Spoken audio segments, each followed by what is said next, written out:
He stood before the data spire, a needle of glass and light. Its surface reflected a distorted version of his face. He saw a man making a deal he did not fully understand. The contract pulsed on the screen.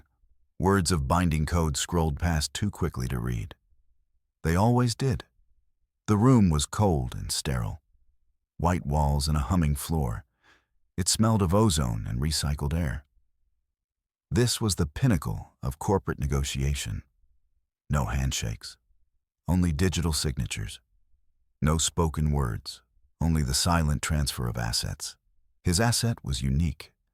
It was the darkness that followed him everywhere. He was selling his shadow to science. The offer was staggering. Credits beyond counting. Enough to buy a moon or fund a small rebellion.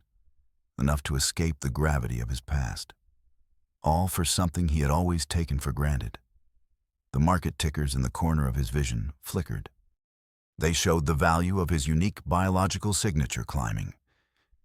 He was a commodity now, a resource to be mined. A robotic attendant, a chrome sphere with a single blue lens, floated beside him. It spoke in a smooth, synthesized voice. "Your signature is required to complete the transaction, sir." He took a deep breath. The recycled air felt thin in his lungs. He placed his hand on the glowing pad. Light traced the lines of his palm, sealing the deal. A strange lightness spread through him. It was a feeling he had never known. He turned away from the spire. For the first time in his life, his movement cast no shade. The floor behind him remained pristine, unbroken white. It felt wrong, like a missing limb he could still feel. The universe was already hinting at the true cost. The blue lens of the drone focused on him. "The transfer is complete. Your credits have been deposited." It sounded so simple, so final. He felt a sudden, sharp pang of regret. A buyer's remorse for a piece of his own soul. He had sold his shadow, and now he stood alone in the unforgiving light. The market watches every move, and every bargain costs more than mere credits.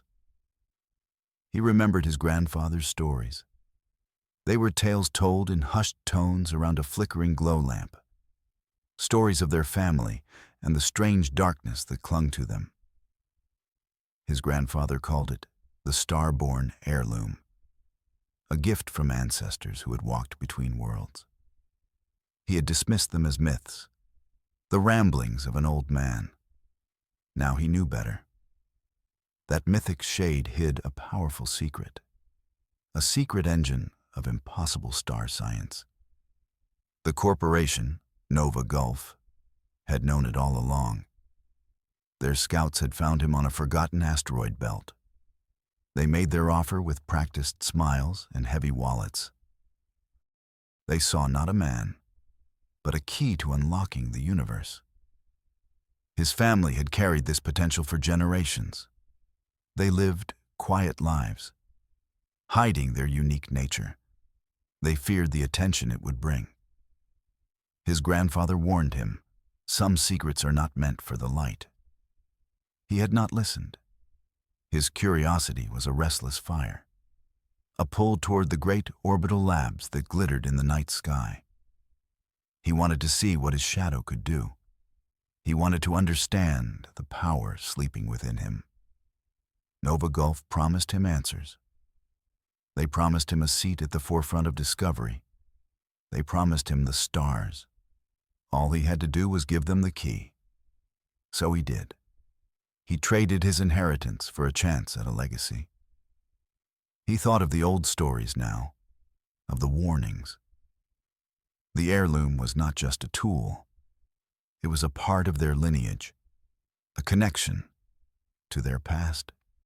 Severing it was severing a part of himself. He had let his ambition get the better of him. The stories said the shadow chose its bearer, that it was a sentient thing.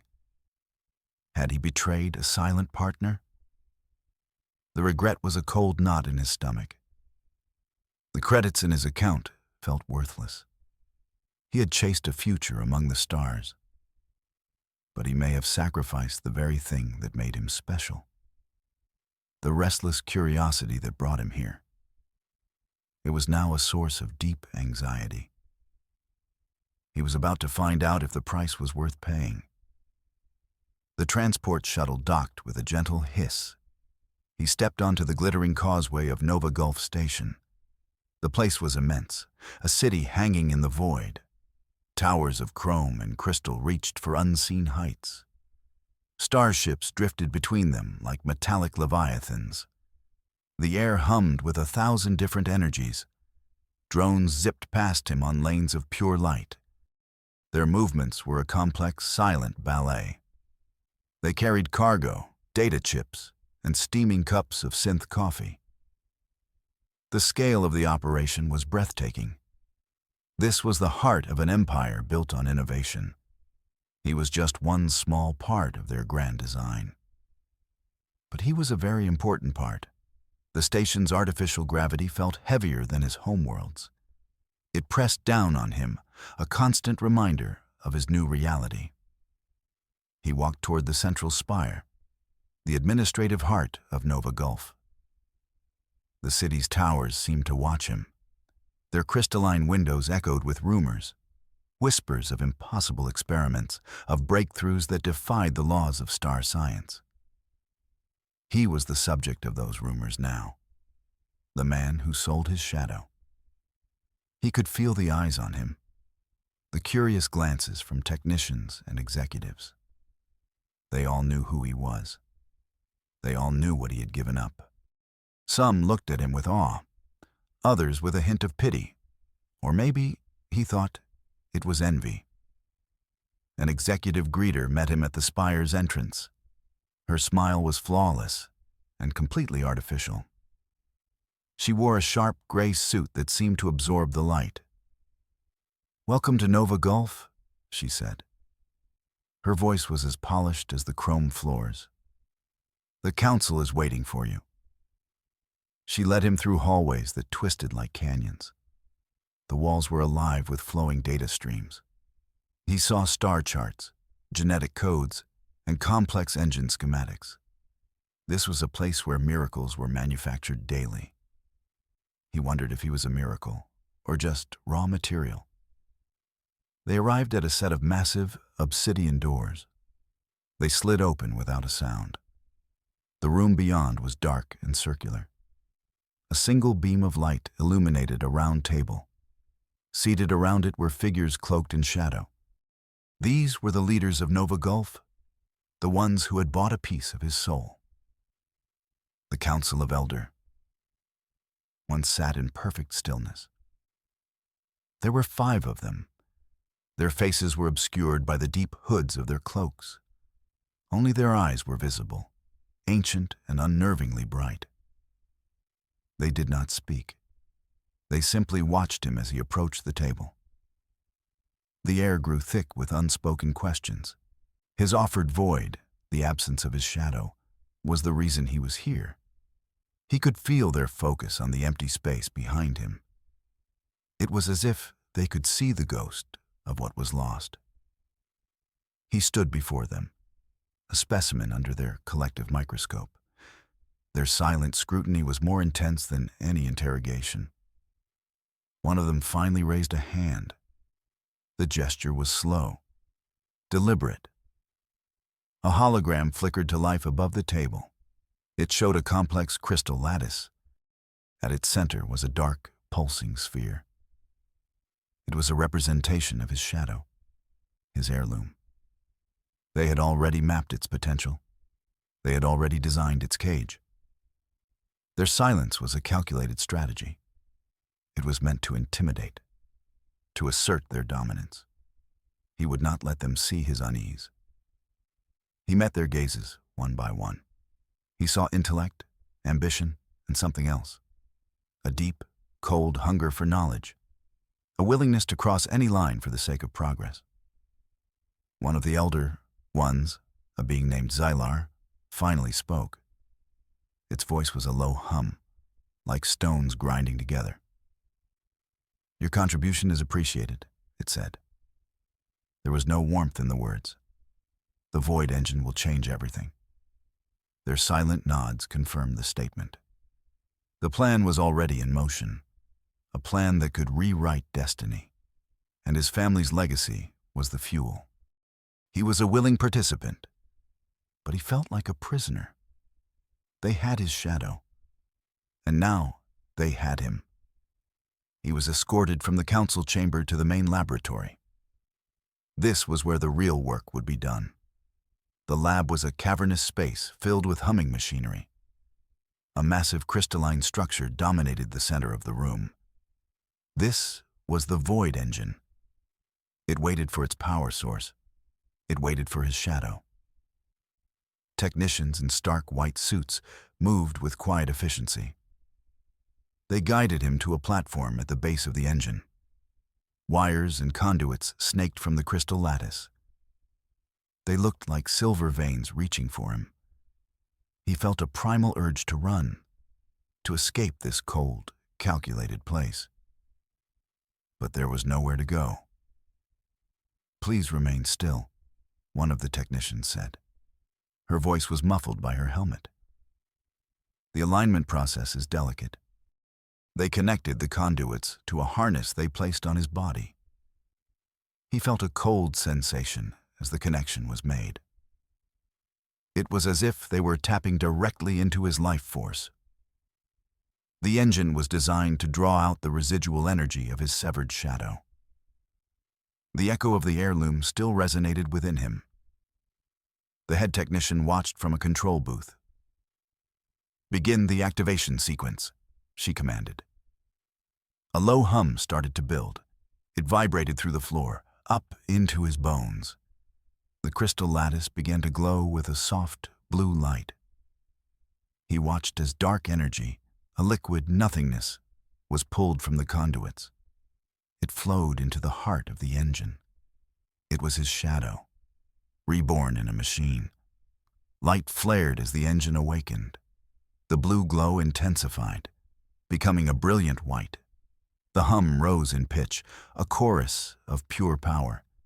The dark sphere at the engine's core pulsed with life. It was a captive black hole, a piece of the void tamed by technology. The technicians in the control room murmured in awe. He felt a strange connection to the machine, a sense of ownership and of violation. The engine hummed with a promise of unlimited power. It was a promise built on his sacrifice. He had given them the ultimate key. Now they were about to turn it in the ultimate lock. The universe would never be the same. He hoped he could live with the consequences. He had a feeling he'd have to. After all, the universe rarely sends an invoice before it's too late. The day of the first test flight arrived. The ship was a thing of beauty, a sleek scout vessel named the Star Dancer. Its hull was a polished obsidian material. It seemed to drink the light of the hangar bay. It was the first ship to be fitted with the void engine. His engine. He felt a surge of pride mixed with apprehension. He walked up the ramp and into the cockpit. The interior was minimalist and functional. A single pilot's chair faced a panoramic view screen. He settled into the seat. The ship's systems came online around him. Soft lights blinked on, and the low hum of the life support filled the silence. He was alone. The test required a single occupant attuned to the engine. He placed his hands on the controls. They felt warm, alive. He could feel the engine's pulse through the ship's frame. It was a steady, powerful rhythm, like a sleeping heart. This ship was no longer just a machine. It was something more. It was a part of him now. He initiated the pre-flight check. All systems were green. The engine was stable. A voice crackled over the comms. It was the head technician from the lab. "Star Dancer, you are cleared for departure. Take her out easy." "Understood," he replied. His own voice sounded distant. He engaged the primary thrusters. The ship lifted from the deck with impossible grace. There was no rumble, no violent shaking, just a smooth, silent ascent. He guided the ship out of the massive hangar bay. The void of space opened up before him, a black canvas dusted with diamond-bright stars. He pushed the throttle forward. The ship surged ahead, leaving the station behind. The acceleration was breathtaking. It was unlike anything he had ever experienced. It felt like the universe itself was pulling him forward. He watched Nova Gulf Station shrink in the view screen. The city of towers became a glittering jewel. Then it was just another star in the endless night. He was flying faster than any ship had ever flown. He was riding a ribbon of starlight. The engine hummed a song of power and speed. A feeling of pure exhilaration washed over him. This was freedom. He had sold his shadow. But in return, he had been given the wings to fly between worlds. Maybe, just maybe, it was a fair trade. He laughed, a genuine, joyful sound. And it was the laugh of a man who had touched the infinite. The flight was a success. He had proven the technology worked. He had justified his sacrifice. But the universe holds its secrets close. It does not give them up so easily. He decided to push the engine. Just a little. He wanted to see what it could really do. He eased the throttle forward again. The ship responded instantly. Stars streaked past the view screen, becoming lines of pure light. The hum of the engine deepened. It felt like the ship was singing. It was a beautiful and terrifying sound. Then something happened. A flicker, a distortion in the fabric of space ahead of him. The view screen wavered. The ship's alarms began to chime, a soft, insistent warning. He pulled back on the throttle, but it was too late. The void engine, his engine, tore a thin tear in the veil of reality. It was a shimmering, jagged line of non-space. A wound in the universe. The rift was no bigger than the ship itself. It pulsed with an unnatural light. Colors that had no name bled from its edges. His training told him to turn back, to report the anomaly. But his curiosity, that old, restless fire, held him in place. He had to know what it was. He had to see what was on the other side. He eased the Star Dancer closer to the tear. The ship's sensors went haywire. They could not process what they were seeing. The laws of star science were breaking down. And then he heard it. It was not a sound. It was a thought, a whisper, that bloomed in the center of his mind. It was ancient, and vast, and powerful. The voice was not hostile. It was curious. It spoke of galaxies beyond his comprehension. It spoke of power beyond imagination. It promised him the secrets of creation. It offered him a place at the table of the gods. All he had to do was reach out. All he had to do was accept its bargain. He stared into the rift. He felt a pull, a siren's call from a dimension unknown. The whisper grew louder in his mind. It knew his name. It knew about his shadow. It told him the heirloom was not just an engine. It was a key that could unlock doors humanity was not ready to open. He was terrified and utterly fascinated. The bargain he made with Nova Gulf suddenly seemed so small, so insignificant. He had traded his shadow for credits and technology. This new entity, this whispering void, was offering him so much more. It was offering him the universe itself. But he remembered his grandfather's words. Every bargain has a cost, and this one felt impossibly high. He pulled the ship away from the rift. The whispering faded, but did not disappear completely. It was now a permanent echo in the back of his mind. The rift itself remained, a shimmering scar in the darkness. He had done more than just test an engine. He had knocked on a door, and something had answered. He turned the Star Dancer around. He flew back toward Nova Gulf Station. He flew in silence, the joyful exhilaration gone. It was replaced by a cold, heavy dread. He had to report what had happened. But how could he explain the whisper? How could he make them understand the danger? They would only see the potential, the power. He questioned the cost of the whispering void. The original bargain with Nova Gulf had seemed straightforward. He gave them his shadow. They gave him wealth and a purpose. But now, a third party had entered the negotiation, an unseen entity with its own agenda.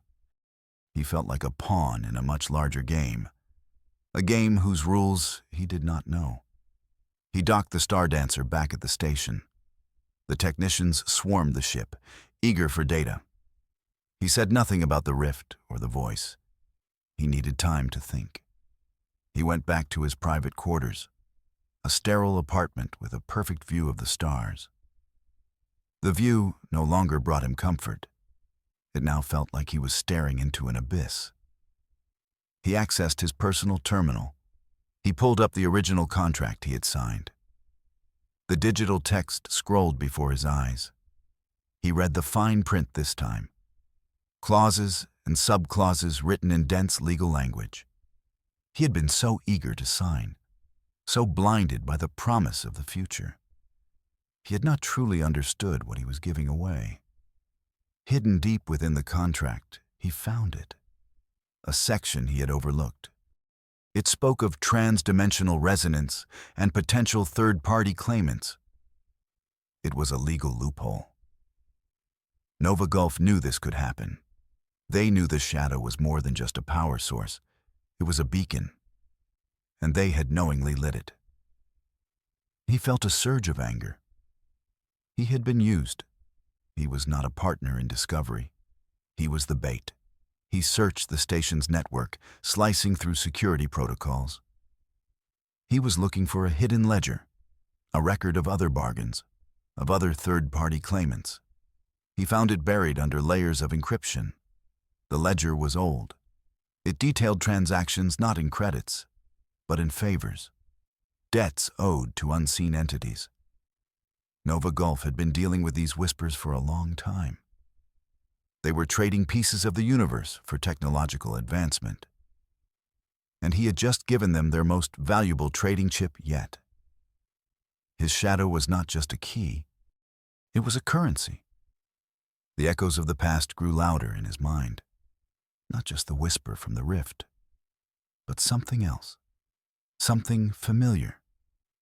He closed his eyes and focused. The memories came flooding back.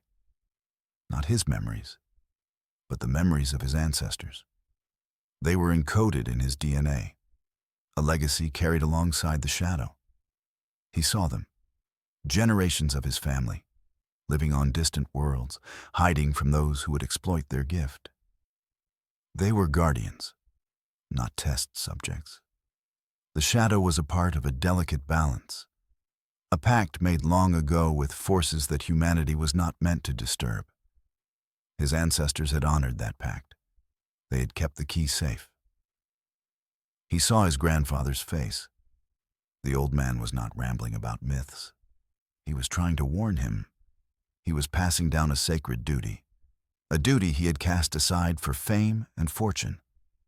The warnings rang in his mind now. They were louder than any station alarm, louder than the whisper from the void. He understood now what he had to do. He had broken a covenant. He had to find a way to fix it. He had to get his shadow back.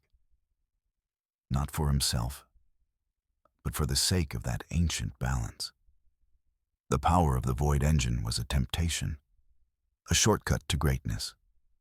But it was a path that led to ruin. His ancestors had known this. He opened his eyes. The anger was gone, replaced by a steely resolve. He knew the risks. Nova Gulf would not give up their prize easily. The Elder Ones would see him as a threat to their grand plan. And the entity in the rift was still waiting. It was still whispering its promises in his mind. He was surrounded by enemies, but he was not alone. He had the wisdom of his ancestors to guide him. His next move would be critical. It would determine not just his fate, but the fate of the entire galaxy. He was done being a pawn. It was time to change the game. He felt a small smile touch his lips. He finally had a purpose again, not one given to him, but one he had chosen. It felt better than all the credits in the universe. He was a guardian, and he had a job to do. A sudden jolt shook his quarters. A red alert flashed on his terminal. He looked out the window. The space around Nova Gulf Station was swarming. Dozens of small, dark ships moved in chaotic patterns. They looked like twisted mockeries of his star dancer. They were drones, and they were attacking. He accessed the station's comms. Panic and confusion filled the channels. Unidentified hostiles at Sector 7. Their energy signatures are impossible. They match the Void engine. The counterfeit threat had arrived. Rival factions, or perhaps the Whisper's influence, had created their own versions of his technology. But these were unstable, twisted. He watched as one of the counterfeit shadow drones exploded. It did not just burst into flames. It imploded, tearing a small, temporary rift in space. The station's shields flickered under the strain of the spatial distortions. The sky was clouded with these rogue shadows. Their sabotage threatened to collapse the fragile peace. And worse, it threatened to rip open the larger rift permanently. The Council of Elder Ones was hailing him. He ignored it. They would want him to fight, to use the Star Dancer to destroy the drones. They would want him to use his power to protect their assets. But he knew that was a losing battle. Fighting shadow with shadow would only make things worse. It would feed the instability. It would give the Whispering Void more power. He had another plan, a much more dangerous one. He needed to get to the quantum core, the central power source of the entire station. It was the only thing powerful enough to sever his connection to the Void engine. And maybe, just maybe, it could be used to seal the rift for good. It was a long shot, but it was the only one he had. He raced out of his quarters. The station was in chaos. Alarms blared. People were running, shouting. He pushed through the crowds, moving against the flow. He was heading for the core, the most restricted area of Nova Gulf. He navigated a maze of light-bent corridors. Security drones tried to stop him. He disabled them with practiced ease. His family had taught him more than just stories. He could feel the quantum core long before he saw it. A deep, rhythmic pulse that vibrated through the station's deck plates. It was the heartbeat of Nova Gulf. He reached the final security checkpoint. A thick vault door blocked his path. It required the authorization of the entire council to open. He did not have time for that. He placed his hand on the door. He closed his eyes and reached for that lingering connection.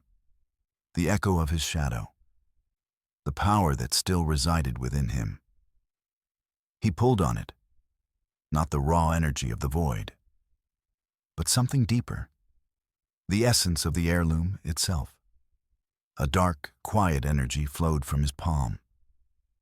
The vault door's complex lock short-circuited. It slid open with a groan. The core chamber was a sphere of pure energy. It pulsed with the light of a captive star. The power was immense, overwhelming. Standing near it felt like standing on the edge of creation. This was his only chance. He had to race against time. The counterfeit drones were multiplying. The station's shields were failing. And the whisper in his mind was turning into a triumphant scream. The core promised a solution, or it promised total annihilation. He stepped into the light, ready for either. A figure stood waiting for him by the core. It was Xylar, one of the Elder Ones. Its cloaked form was silhouetted against the brilliant light. It held a small, black device in its hand. "I thought you might come here," Xylar's voice hummed. It was calm, too calm. "You knew this would happen," he said, his voice tight. "You planned for it." Xylar made a gesture that might have been a shrug. Every great advancement requires risk. The drones are an unforeseen complication, but the rewards are still within reach. The mastermind behind the counterfeit swarm was not some rival faction. It was one of them. Or perhaps all of them. Xylar had unleashed the drones to create a crisis. A crisis that only the true Void Engine could solve. It was a power play on a galactic scale. "You would sacrifice this entire station, all these people?"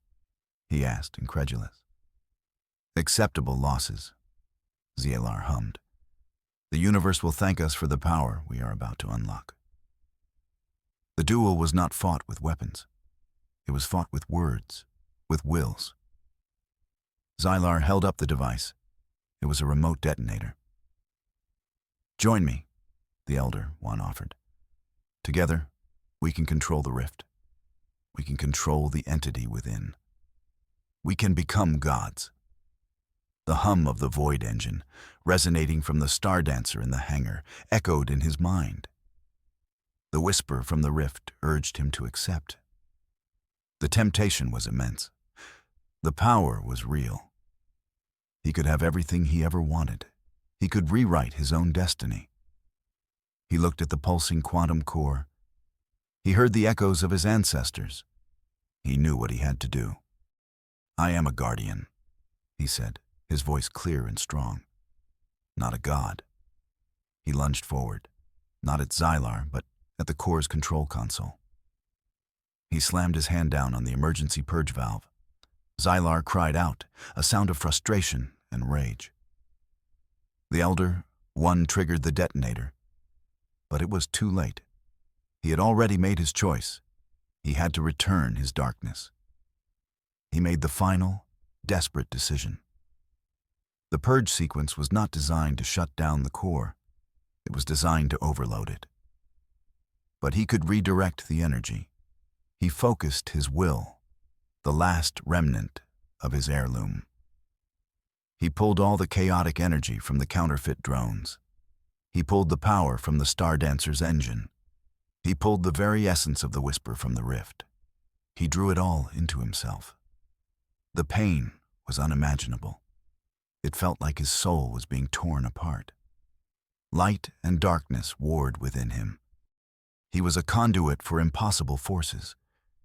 He could feel the rift healing, the counterfeit drones falling silent. He was sealing the wound in the universe. But the cost was himself. He shouted as the power surged through him, a cleansing, agonizing fire. He directed the energy outward, not as an explosion, but as a wave. A cascade of radiant, harmless energy flowed from the core. It washed through the station, stabilizing its shields. It spread out into the void, calming the spatial distortions. The act sent a final, beautiful pulse of light through the fleet.